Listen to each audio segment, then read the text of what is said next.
Good day, everybody, and welcome to another edition of the Military and Foreign Affairs Network. I am your host, the voice of reason. Well, welcome to the program, and today we want to have a look at what country, what nation state on the planet Earth has the most experienced and battle-hardened army on Earth, on the planet. Now, since the early 90s to where we sit today, there has been numerous conflicts around the globe. Large-scale wars have taken place. If we go back to the late 1970s into the 80s, 90s, and then prior to the direct collapse of the Soviet Union, the Earth was relatively peaceful. We did not see a lot of what I would define as industrial strength wars, major wars. We saw small conflicts. We saw conflict in nation states such as Nicaragua, Sub-Saharan Africa. We would see wars, minor conflicts within the great scheme of things between Arabs and Persians and Arabs and Israelis. But today, where we sit today, we're seeing the dawn of what I believe is further large-scale industrial strength war between industrialized nation states, such as the war between Russia and Ukraine. Now, some would argue that because of capability in size and scope and technology and experience, the United States would sit at the pinnacle of nation states with the most quote-unquote battle-hardened army on Earth. Now, yes, the United States has massive amounts of experience in the last 20 years. We have seen the United States engage in conflict in Kosovo, the former Yugoslavia. We have seen two major wars against Iraq.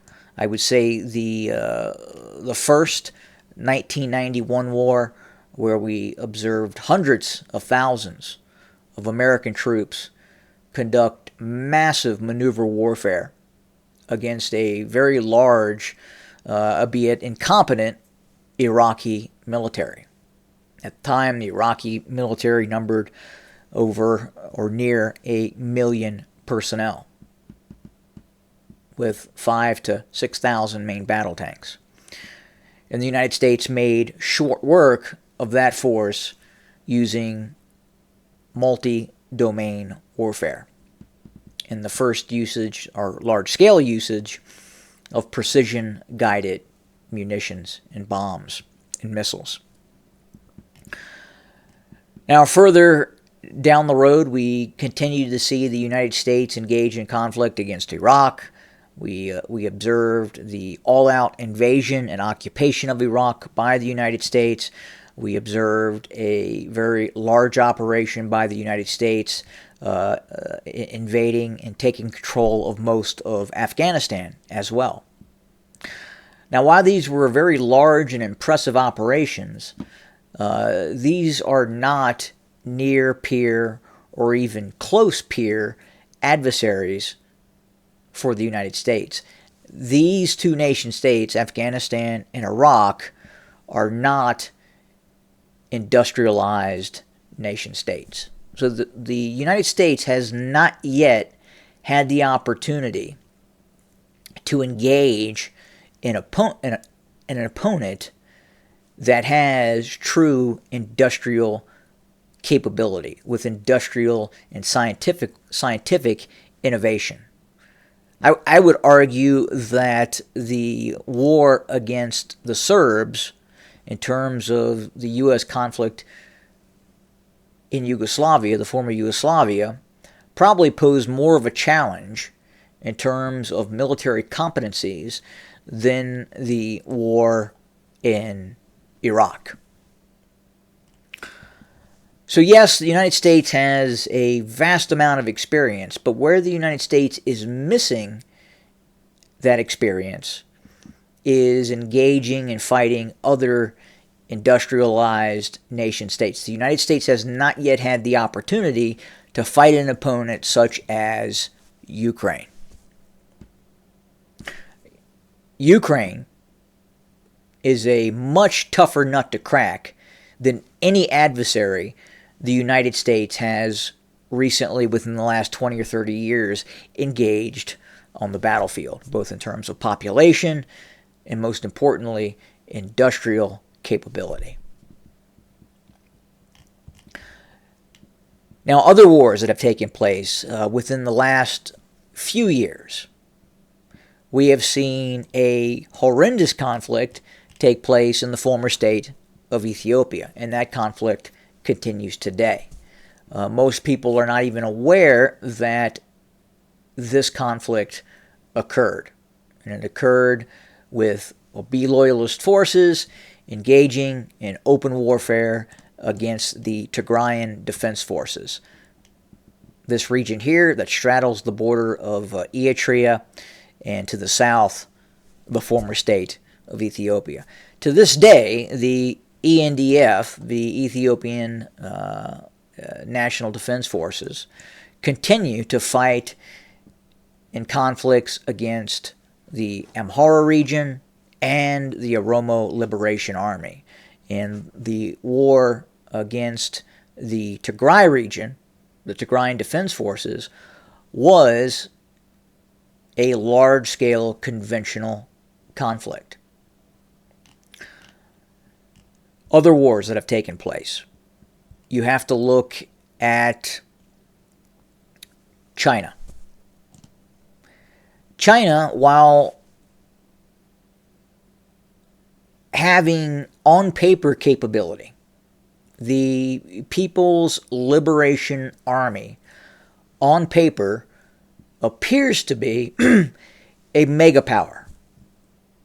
Appears to be more substantial than even the United States, especially if you look at the ground forces of the People's Liberation Army.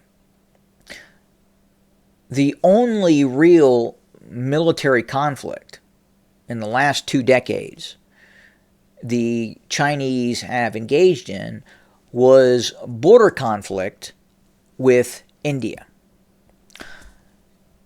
And that conflict proved to be disastrous in terms of command and control and mountain capability for the Chinese. The Chinese military did not perform very well in these recent border skirmishes against India. Outside of that, the Chinese really have no experience in recent combat operations in any format. So you really can't look at the Chinese whatsoever. So you really have to look at, when you say and you look at battle-hardened militaries, the most experienced militaries, I think you have to look at the United States.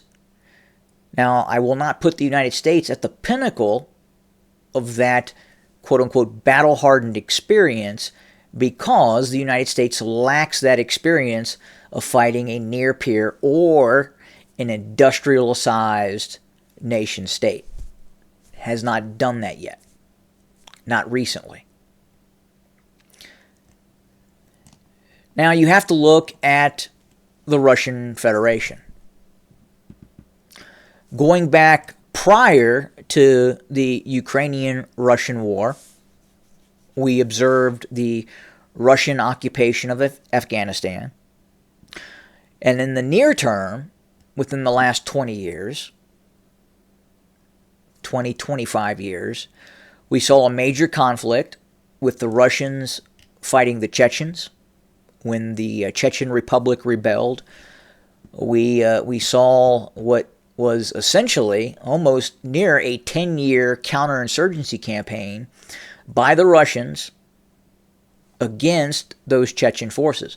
And the Russians were ultimately victorious in that conflict. We then saw a Russian conflict between the United States-supported nation-state of Georgia against the Russian Federation. That conflict lasted a matter of days and resulted ultimately in a Russian victory. Now, the Russians learned a lot in that conflict. They learned there were some serious command and control issues with its military. They learned that the Air Force of the Russian Federation was not up to the same precision strike capacity as you would see in many Western nation states. We then observed the Russians come to the aid of the Syrian Arab army. The Syrian Arab army was on the verge of defeat through internal dissent and then ultimately external support supporting those internal actors in Syria, and then ultimately ISIS and the Islamic State, and then the finally, which culminated in the Russian intervention supporting the Bashar Assad regime. That Russian intervention, both on the ground and the majority of which took place in the air, greatly enhanced Russian strike capability and proficiency. And the Russians fought a multi-year campaign against adversaries in Syria. Now the Russians did not have to contend with a large integrated air defense system. It did not have to contend with an opposing air force in Syria, but it did give it that experience in terms of fighting an industrial strength insurgency, much like what was learned in Chechnya, and at the same time enhancing its aerial strike capability. And we saw the first wide-scale use of Russian both air-launched and sea-launched cruise missile systems, such as the KH-101 and Caliber cruise missiles, much like the American capability in terms of the Tomahawk and other cruise missiles the United States utilize. And then finally, the war in Ukraine. I would say at this point, at least within the last 20 years, and I think you have to, as I have said before, you have to go back to World War II, the war against Nazi Germany and the Empire of Japan, to find a more intense war than what we're seeing right now in terms of capability for both sides. And that's where the Russian experience exceeds all other nation states. And that is simply because no other nation state has had to contend with a war, at least within the last 20 or 30 years, the likes of which the Russians are fighting against the Ukrainians. Compounding that, the Ukrainians have had a lot of support prior to the war from some of the most technological advanced Western nation states in terms of providing very advanced weapon systems and training. So I would have to say, based on that experience, that right now, at least in where we're at currently, the Russians probably have the most experienced and battle-hardened military on the planet Earth. Now, does that make it a capable on par with the United States? No, it doesn't. It simply means that the Russians have faced a more enhanced spectrum of adversaries than the United States has faced. That's all it means. So that's my take on it. What's your take on it? Who do you think is the most battle-hardened and experienced military on the planet currently? Have a good day.